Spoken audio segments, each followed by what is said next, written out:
Hi, Maggie. Welcome to the show. Oh, wonderful to be with you, Lauren. Thank you so much for having me. Okay, so briefly tell the listeners who you are and what you do. My name is Maggie Jackson, and I'm a journalist and author.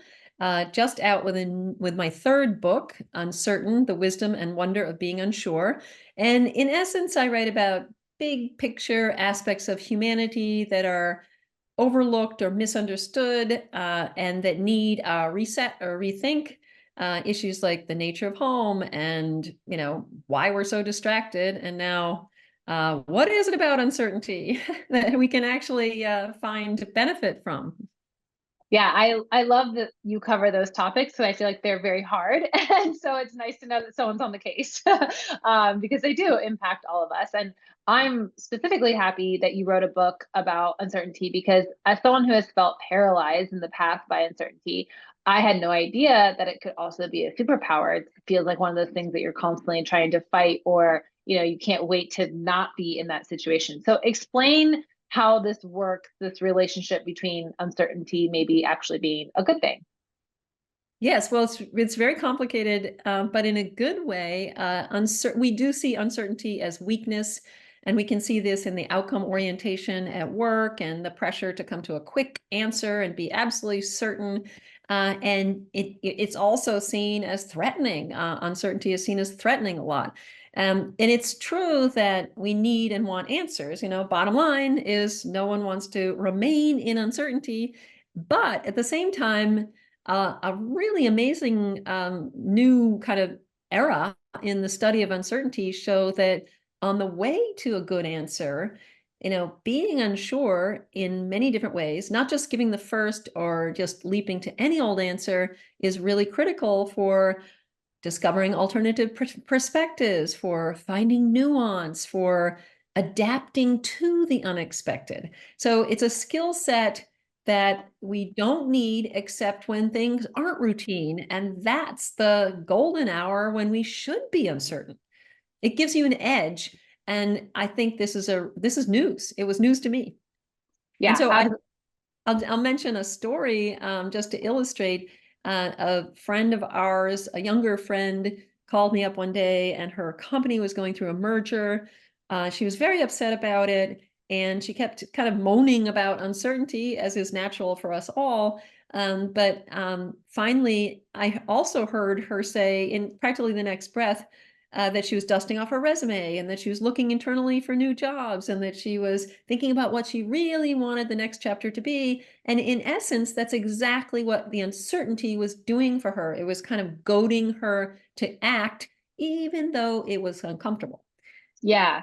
I now that you tell the story, I'm connecting the dots of like when I felt really uncertain in life, it's usually like, okay, but now I have to look up. I've been so busy looking down. Now I have to look up and like think about the options, which isn't a bad thing. But my mom always uses this like football metaphor where she's like, you have to sit in the pocket a little of discomfort longer. Like, quarterbacks, they sit in the pocket before they can throw the ball. And so like she's always like, you just have to sit in the pocket of discomfort. And I get it. It's like visually, I can understand where this person was coming from. I visualize this like metaphor of sitting in the pocket until the right opportunity. And if you're not looking up, if you're not in that discomfort, you might not be looking around, right? So, yeah, this is like visually, like now I'm connecting the dots, but when you're in it, you are not connecting dots clearly like that. No, and it's also, I think it's important to define uncertainty just so we can kind of Yeah. move ahead while knowing what we mean by uncertainty. And it's pretty simple, actually, luckily. There are two main kinds of uncertainty. There's the uncertainty out there. We see that in the headlines. Uncertainty roils the markets or at the airports today. And that's aleatory uncertainty. That's just shorthand for the unknown. So what we can't know. We really don't know whether it's going to rain buckets tomorrow, even if there's a forecast. And so in complement to that is our psychological uncertainty. That's the unsureness that the unknown provokes in us. And that's really when we meet up with anything new, unexpected, ambiguous, the shadow on the trail or the memo from the boss, we actually can get the chance to recognize that we've reached the limits of our knowledge. It's not that we're wholly ignorant, but that we're kind of caught short. Well, we're not sure, whether our kid has the sniffles or COVID. It could be this, it could be that. So from what my description, this definition kind of shows that uncertainty does have possibilities. So, and then I think the second main important, sort of starter point here is when we're dealing with our uncertainty, it's really important to know that that's distinct from fear. Something that's uneasy, oh, I'm in between jobs, or oh, I'm moving to a new town, I'm going on a first date, all those things evoke this sense of unease, but it's actually distinct both in our brain and in our bodies from fear. And so, just in a nutshell, the unease is a stress response. You literally get a stress response when you meet up with something new. And so your, heart might race and all those classic stressful things, but at the same time, your brain becomes more, I don't know if you mentioned the word sharper, but your attention actually becomes sharper. Your working memory bolsters. You're on your toes. Your brain is more receptive to new data. So your body and brain, your brain is telling itself there's something to be learned here. Hence the multiple possibilities, hence what we can do. And when you're fearful, it could be fearful of that move to the next town or move to the next department, or fearful, that you've hit a glass ceiling, all those sorts of things. That's more of a shutting down. So that's a very important distinction.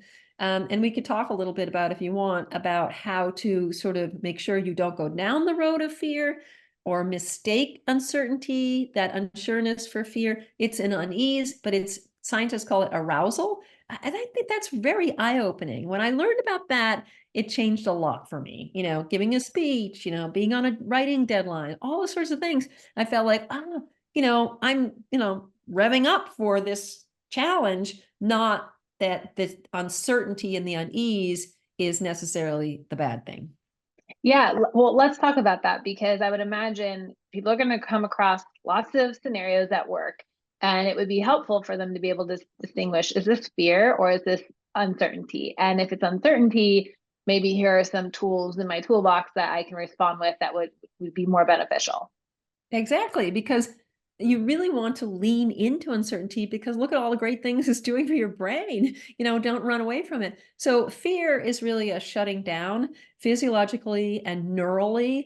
When you are fearful, when you go into that fight or flight, your body is, for instance, just one of the reactions is that your blood is being funneled, the circulatory system funnels blood away from the extremities toward the core to protect your core for survival's sake. And the extremities include your brain. So we know that we're like, when we kind of panic in the middle of a speech, or we're, not sure what our next steps are, and we're in that panicky mode, it's a shutting down. But uncertainty, as I was saying, is an awake, it's a wake state. It's an arousal. So how can we lean into it? It's not all just automatic, actually. It's stress, but it's something that we can harness and wield. So, for instance, very simple, but it's a bit of a challenge. Expect change. Say you are undergoing a new project, or even you're coming down to the end of a project. Expect that there will be change. I mean, for instance, as a writer, I might expect there will be edits from my, newspaper editor. That seems really simple, but sometimes it's not because we live on autopilot and we don't really like change. And so we'll walk into a meeting and think, oh, this is going to be more of the same, blah, blah, blah. That immediately tunes you out of that signal of uncertainty and tones down your wakefulness. So expect change. People who are in dynamic environments, who are the ones who expect change, are actually more accurate in performance. The second thing, which I think is really interesting and neat and just an incredibly great tool, that's dial back outcome fixation. So often when we're afraid, it's because we're fearing failure. That happens so often. I think, perhaps a lot to women. And so your mind ratchets forward, jumps to the conclusion that you're not doing well even before the project or the presentation is finished.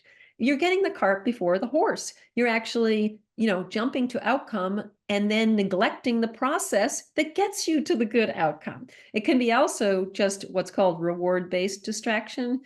So when people champion, top professional tennis players are playing in tournaments such as Wimbledon or the US Open, if the trophy is displayed prominently on the court, analysis show that the favorite actually begins to fail. They struggle because they're thinking about that reward, maybe fearing they won't get it or are greedy for whatever. They're checking out. So the wakefulness of uncertainty is something that you want to be present for and to lean into. And the one way we can do this is to use cue words. Probably everybody's heard of self-talk, which is very, very powerful for all sorts of a host of reasons. Well, athletes use cue words. They just have a little personal mantra, be now, or focus here, or even you're okay. And that cue word in the middle of a challenging situation puts you back into the present moment. It's kind of like instigating mindfulness and then being open to the uncertainty. It's a really great conditional tool that is proven to work very, very well in high stakes situations. So I think we can all, wield these tools to be uncertain and not be afraid of the unease of it. Yeah, I also really like your point about almost like if you understand the power behind being uncertain, maybe you'll like say it out loud also, like, I'm not sure right now. Or like I feel like one of your first points, like there's so much demand on us to have an answer right away. And sometimes it feels like the strongest person in the meeting is the person who has the strongest opinion and has the answers right then and there. And so there's this pressure of like trying to accept uncertainty, and then also kind of the reputation that uncertainty has, I think sometimes in the workplace, is like, oh, they must not know what they're talking about, or they don't have a strong opinion, or they haven't done the work. How do you combat sort of like the bad reputation that uncertainty can have in the workplace too? Yeah, I think it's very often when you begin to learn about the benefits of uncertainty, it's often easy to assume that we're moving from one extreme to the other, that we're moving from, hating and dreading and denying and avoiding uncertainty to, let's just be baffled.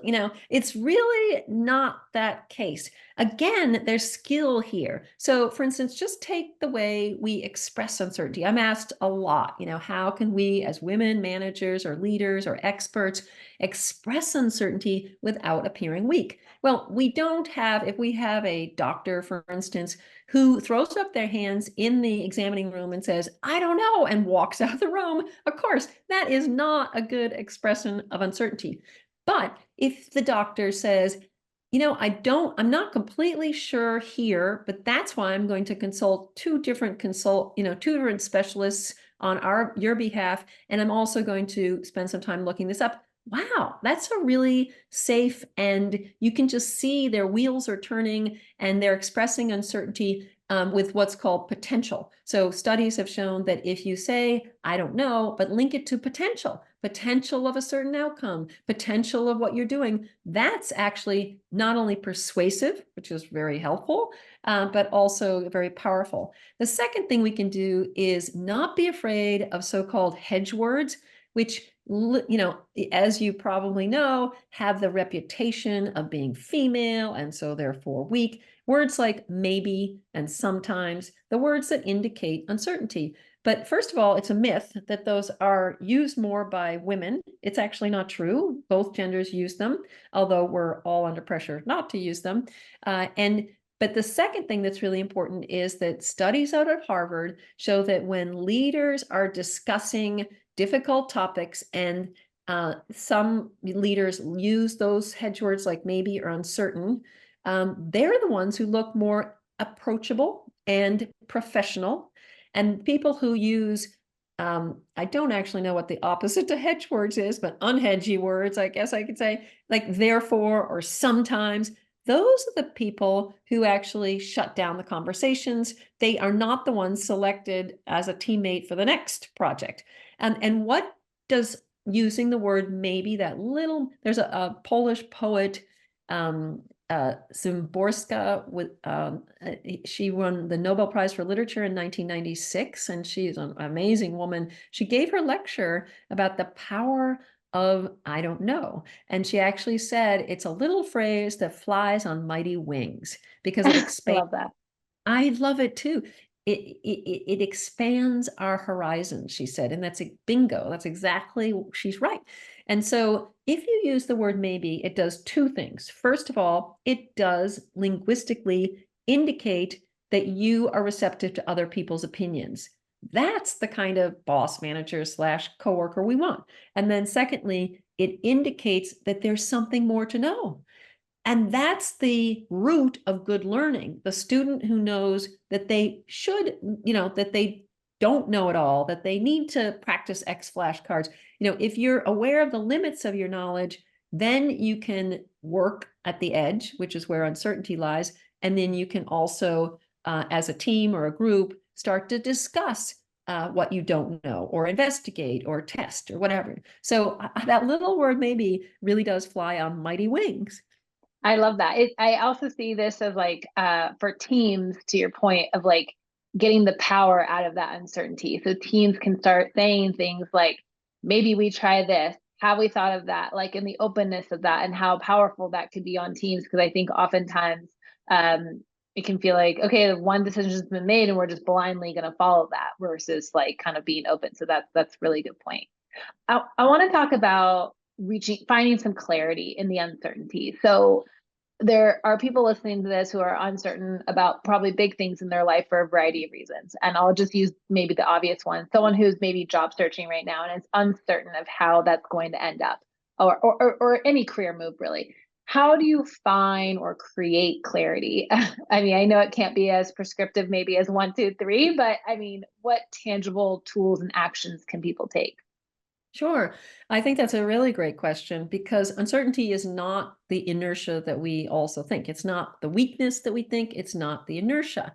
A time and time again in all my research, I found that what's actually creates inertia is certainty. So if you sort of sit around and think, I'm never going to get a job, well, that's a form of certainty. That's inertia. If you sort of think, oh, well, I know exactly what I'm going to do in this interview, and you don't bother to prepare, that's a form of inertia. You're not moving forward. You're not open to moving forward. So how do we gain clarity? I guess if we're making a decision, we'll think about that for a moment. If you're making a decision, very often, when you're in a position, you fall back on old solutions. This can happen, I'm taking this from studies of expertise, whereas even if you're looking for a job, you're going to be dealing with your specialty or your area of expertise. So it could be about the job, or it could be within the job when you're trying to make a decision. We very often, fall back on the kind of heuristic shortcuts and mental models that accrue as we gain practice and experience. Even if we have been applying for a job, we kind of have a sense of what that entails. We get entrenched in our old knowledge.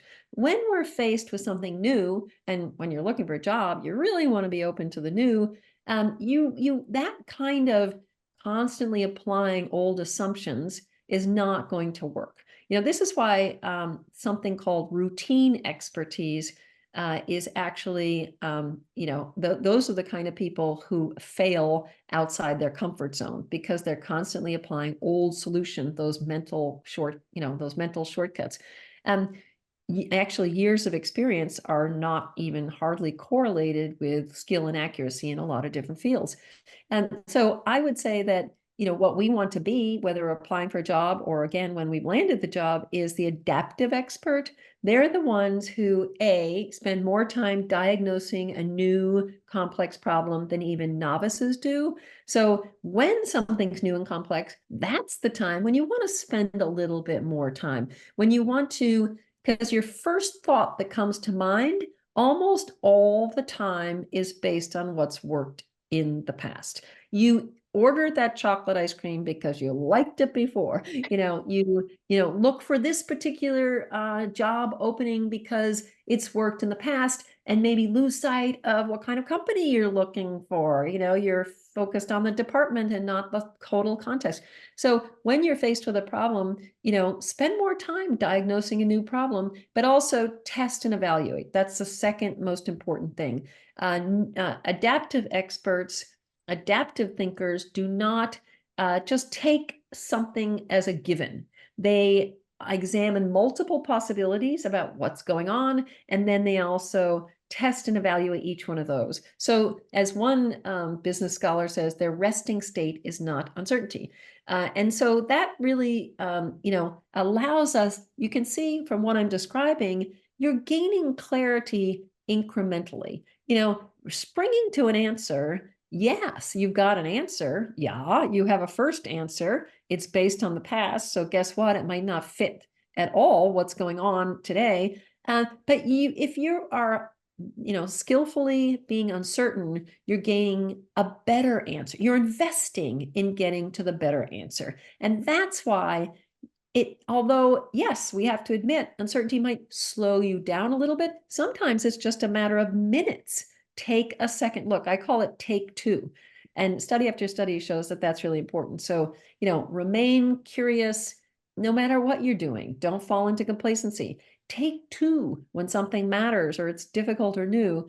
And also, throughout the whole of your career, this is, another reason why stretching yourself or getting outside of your comfort zone or trying new things is very, very important, because that's what adaptive experts do. They take on the harder cases so that they are not constantly just reiterating their old entrenched knowledge. And we all know how that feels like. When something gets comfortable, we really want to stay there. Yeah, I was thinking about like AI adoption, like I saw some stuff on LinkedIn about how it's been like really hard to get people. And it's like, because it's a new thing and people are really comfortable, like, looking up this or writing this email without having, anyway, it was just, that made me think exactly of like AI adoption, about how people are like not going to change it because it's part of their routine. And now they have to create a new routine, and behavior change is very hard. I mean, what we're talking about is a behavior change essentially, right? Yes, and when we operate at the edge of what we know, when we do all these things to remain flexible, to be adaptive, to be curious, to be open-minded, that's all of what uncertainty is giving us and fueling. That's makes it you're just a more flexible, bendable person. And there's another sort of lens on this notion of uncertainty's wisdom, and that is we all have a kind of personal comfort zone with uncertainty. There's actually a personality trait called intolerance or tolerance of uncertainty. And so that's getting a lot of attention right now. It's in the working world and in medicine and elsewhere in psychology. In a nutshell, people who are tolerant of uncertainty see it as a challenge. It might be awkward. It might be uneasy. It might take a little effort, but that doesn't stop them trying new things or watching a difficult movie or reading a challenging book, all of the above. They are more flexible thinkers. They argue to learn, not to win. The list goes on. It's a really great thing to be, and it's highly related to mental well-being. So if you're on the flip side, really intolerant of uncertainty, you actually sometimes even get angry when things are surprising or unexpected.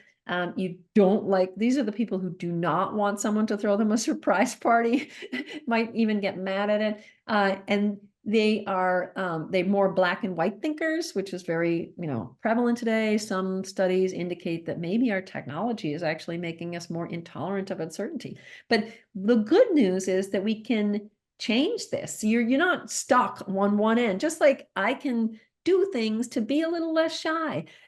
You can do very simple exercises that are just based on exposing yourself to more of the unknown. It's basically kind of a form of exposure therapy. Just try something new, delegate more at work, or try something new at your local bistro. You love to go to the same familiar place, but hey, try something you haven't tried on the menu. Literally, that actually helps bolster your tolerance of uncertainty, and it's been proven to bolster resilience, and also it's being used as a treatment for anxiety and other mental disorders. Because again, going back to that fear, unease, uncertainty distinction, Anxiety is now defined as a fear of the unknown. If you're fearful of the unknown, well, then you have difficulty with life itself. But uncertainty is something that you can embrace and be open to, and then you're facing life with curiosity and wonder and joy, not with fear and dread. It Yeah. really changes everything. Yeah, this is actually incredible advice, and just your simple exercises are so good. Like I have toddlers who love routine, but also the routine can't go that way every day. And I had a doctor tell me, make sure you don't do the same routine every day. She actually was saying like if I'm too routine, it can kind of breed an anxiety.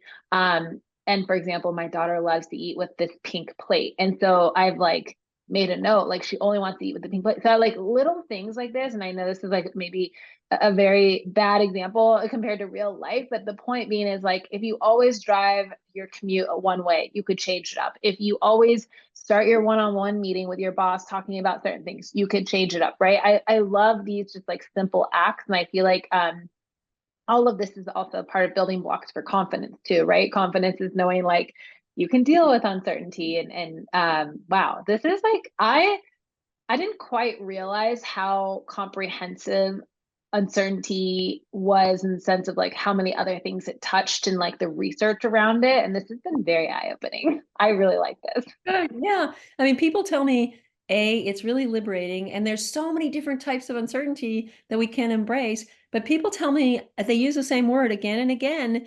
Really different people, like a roboticist or a scientist or a mom or an executive. They say it's liberating to learn about uncertainty in these positive ways. And then also people use the word courage. And you mentioned gaining confidence. People say doctors who've been trained in tolerance of uncertainty say it gives them courage. Why? Because they realize they don't have to have the right answer immediately. They can check, they can step away, they can say, I don't know, I'm on your side. There are ways in which it suddenly you're practicing with with the world as it is, not as you hope or wish it to be.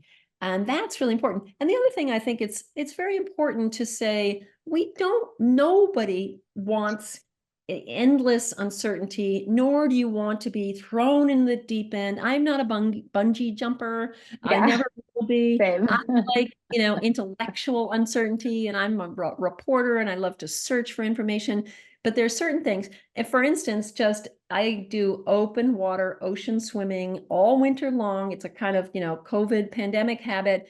And I realized, why is this so strengthening? It's because it's my daily dose of uncertainty. You never know what the ocean is going to be like. At the same time, when I take a bicycle ride, I like to think. So I usually do the same route over and over again. And that's okay. I want some solidity here, but lots of uncertainty, and biting off more of the unknown in many, many other parts of my life. I love it. This has been such a good conversation. Remind people the name of your book and where they can find it and connect with you and follow your work. Oh, thank you. It's called Uncertain: The Wisdom and Wonder of Being Unsure. It came out in November, and it's available in all bookstores and online. And you can find me at just Google Maggie Jackson Uncertain if you want to find me. It's also, the website is maggie-jackson.com. There are lots of articles, more tips, lots of interviews, and you can learn a lot about everything from how to do a creative daydream. Hey, that's uncertainty, to deliberating in a crisis, or understanding where you fit in with a group in a positive way that involves being uncertain together. And that's the seed of good collaboration. So yeah, there's a lot more to talk about. Amazing. I'll put all those links in the show notes. Maggie, thank you so much for joining us today. Thank you so much, Lauren.